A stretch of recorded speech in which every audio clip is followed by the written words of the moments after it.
భారత కీర్తి పతాకాన్ని అంతరిక్షంలో ఎగరేసే అరుదైన అవకాశం నలుగురు వ్యోమగాములకు దక్కనుంది. గగన్యాన్ మిషన్ కోసం నలుగురు వ్యోమగాములను ఇస్రో సిద్ధం చేస్తున్నట్టు తెలుస్తోంది.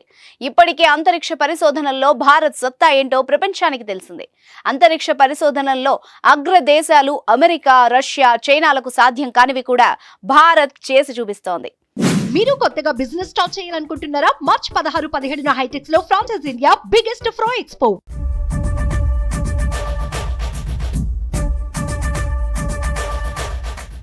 ఇలా అతి తక్కువ ఖర్చుతో మంగళయాన్ ద్వారా అంగారకుడిపైకి, చంద్రయాన్ ద్వారా చంద్రుడిపైకి విజయవంతంగా చేరుకుంది. ఇక ఇప్పుడు మనుషుల్ని అంతరిక్షంలోకి పంపించేందుకు సిద్ధమైంది ఇస్రో, భారత అంతరిక్ష పరిశోధన సంస్థ.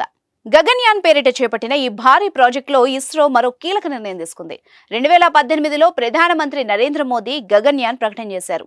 ఇండియా మొదటిసారి వ్యోమగాముల్ని అంతరిక్షంలోకి పంపించనుందని, ఇందుకోసం ఇస్రో ఏర్పాట్లు చేస్తోందని ప్రధాని ప్రకటించారు.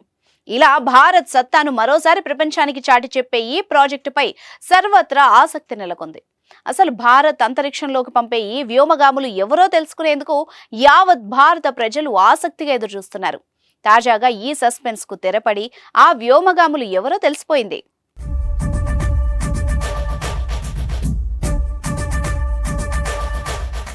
గగన్యాన్ మిషన్ లో అంతరిక్షయానం కోసం వ్యోమగాములకు ఇస్రో ఇప్పటికే శిక్షణ ఇప్పిస్తోంది.